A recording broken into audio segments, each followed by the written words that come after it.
I sing the body electric. The armies of those I love engirth me, and I engirth them. They will not let me off till I go with them, respond to them, and discorrupt them, and charge them full with the charge of the soul. Was it doubted that those who corrupt their own bodies conceal themselves? And if those who defile the living are as bad as they who defile the dead, and if the body does not do fully as much as the soul, and if the body were not the soul, what is the soul? The love of the body of man or woman balks account. The body itself balks account. That of the male is perfect, and that of the female is perfect. The expression of the face balks account, but the expression of a well-made man appears not only in his face. It is in his limbs and joints also. It is curiously in the joints of his hips and wrists. It is in his walk, the carriage of his neck, the flex of his waist and knees. Dress does not hide him. The strong, sweet quality he has strikes through the cotton and broadcloth. To see him pass conveys as much as the best poem, perhaps more.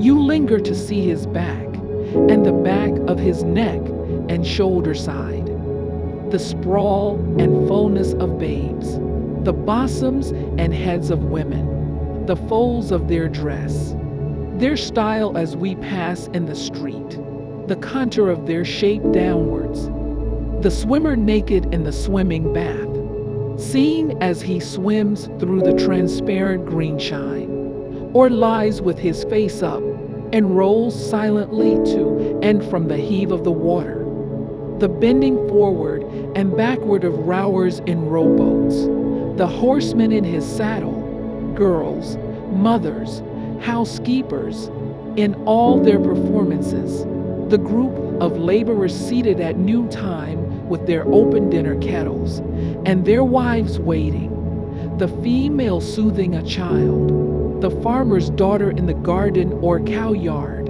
the young fellow hoeing corn, the sleigh driver driving his 6 horses through the crowd, the wrestle of wrestlers, 2 apprentice boys, quite grown, lusty, good-natured, native-born, out on the vacant lot at sundown after work, the coats and caps thrown down, the embrace of love and resistance, the upper hold and under hold, the hair rumpled over and blinding the eyes, the march of firemen in their own costumes, the play of mascule in muscle through clean-setting trousers and waist straps, the slow return from the fire, the pause when the bell strikes suddenly again, and the listening on the alert, the natural, perfect, varied attitudes, the bent head, the curved neck, and the counting. Such like I love I loosen myself,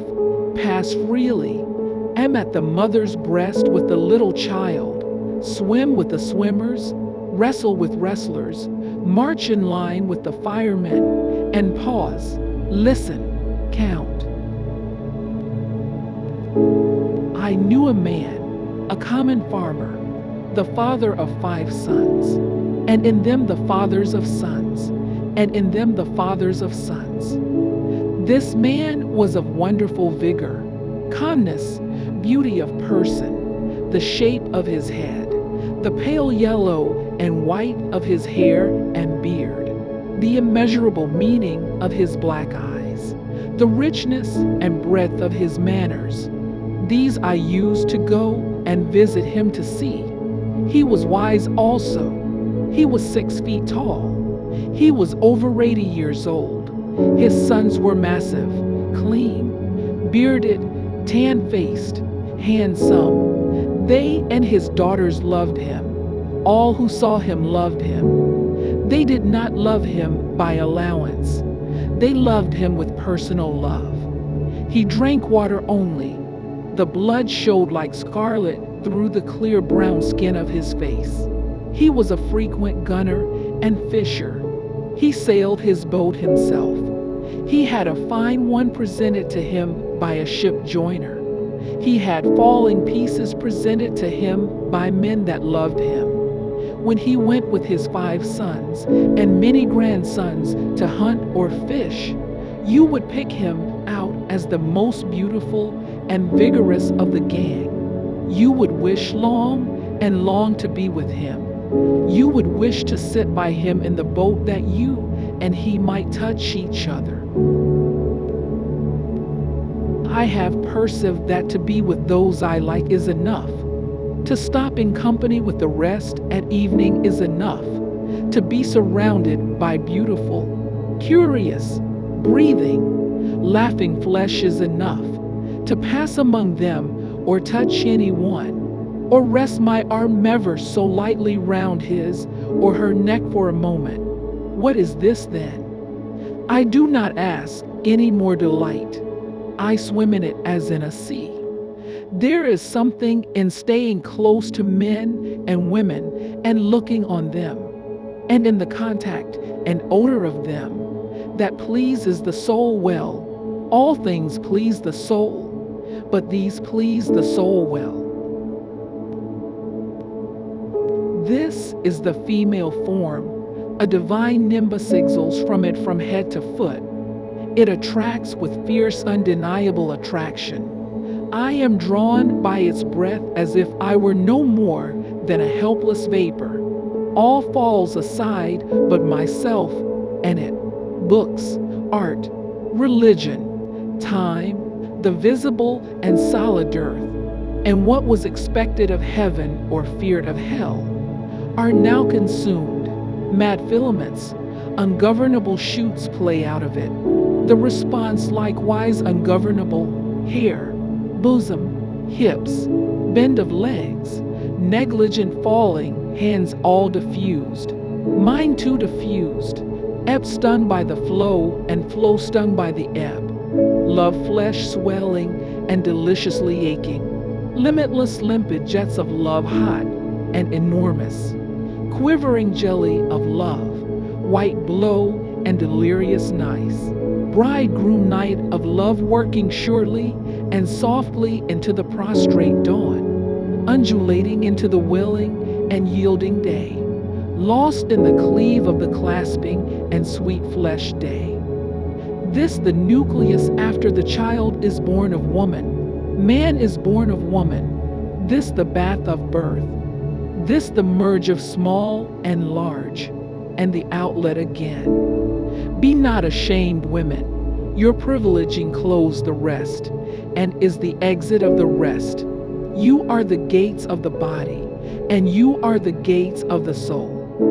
The female contains all qualities and tempers them. She is in her place and moves with perfect balance. She is all things duly veiled. She is both passive and active. She is to conceive daughters as well as sons, and sons as well as daughters. As I see my soul reflected in nature, as I see through a mist, one with thine inexpressible completeness, sanity, beauty, see the bent head and arms folded over the breast, the female I see. The male is not less the soul nor more. He too is in his place. He too is all qualities. He is action and power. The flush of the known universe is in him. Scorn becomes him well, and appetite and defiance become him well. The wildest, largest passions, bliss that is utmost, sorrow that is utmost become him well. Pride is for him. The full spread pride of man is calming and excellent to the soul. Knowledge becomes him. He likes it always. He brings everything to the test of himself. Whatever the survey, whatever the sea and the sail, he strikes soundings at last only here. Where else does he strike soundings except here? The man's body is sacred and the woman's body is sacred, no matter who it is. It is sacred Is it the meanest one in the laborers' gang? Is it one of the dull-faced immigrants just landed on the wharf? Each belongs here or anywhere just as much as the well-off, just as much as you. Each has his or her place in the procession. All is a procession. The universe is a procession with measured and perfect motion. Do you know so much yourself that you call the meanest ignorant? Do you suppose you have a right to a good sight, and he or she has no right to a sight? Do you think matter has cohered together from its diffuse float, and the soil is on the surface, and water runs and vegetation sprouts, for you only, and not for him and her? A man's body at auction, for before the war I often go to the slave mart and watch the sale. I help the auctioneer. The sloven does not half know his business. Gentlemen, look on this wonder. Whatever the bids of the bidders, they cannot be high enough for it. For it the globe lay preparing quintillions of years without one animal or plant. For it the revolving cycles truly and steadily rolled. And this had the all-baffling brain, in it and below it the makings of heroes. Examine these limbs, red, black, or white. They are cunning in tendon and nerve. They shall be stripped that you may see them. Exquisite senses, life-lit eyes, pluck, volition, flakes of breast muscle, pliant backbone and neck, flesh not flabby, good-sized arms and legs, and wonders within there yet. Within there runs blood, the same old blood, the same red-running blood. There swells and jets a heart. They're all passions, desires, reachings, aspirations. Do you think they are not there because they are not expressed in parlors and lecture rooms? This is not only one man, this the father of those who shall be fathers in their turns. In him the start of populous states and rich republics, of him countless immortal lives with countless embodiments and enjoyments. How do you know who shall come from the offspring of his offspring through the centuries? Who might you find you have come from yourself, if you could trace back through the centuries?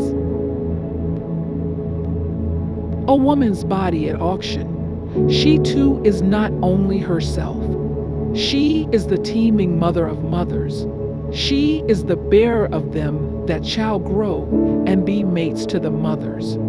Have you ever loved the body of a woman? Have you ever loved the body of a man? Do you not see that these are exactly the same to all in all nations and times all over the earth? If anything is sacred, the human body is sacred, and the glory and sweet of a man is the token of manhood untainted, and in man or woman a clean, strong, firm-fibred body is more beautiful than the most beautiful face. Have you seen the fool that corrupted his own live body, or the fool that corrupted her own live body? For they do not conceal themselves, and cannot conceal themselves.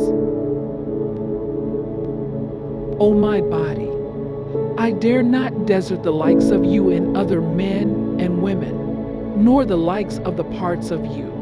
I believe the likes of you are to stand or fall with the likes of the soul, and that they are the soul. I believe the likes of you shall stand or fall with my poems, and that they are my poems, man's, woman's, child, youth's, wife's, husband's, mother's, father's, young man's, young woman's poems, head, neck, hair, ears, drop and tympan of the ears, eyes, eye fringes, iris of the eye, eyebrows, and the waking or sleeping of the lids, mouth, tongue, lips, teeth, roof of the mouth, jaws, and the jaw hinges, nose, nostrils of the nose, and the partition, cheeks, temples, forehead, chin, throat, back of the neck, neck's loop, strong shoulders, manly beard, scapula, hind shoulders, and the ample side round of the chest,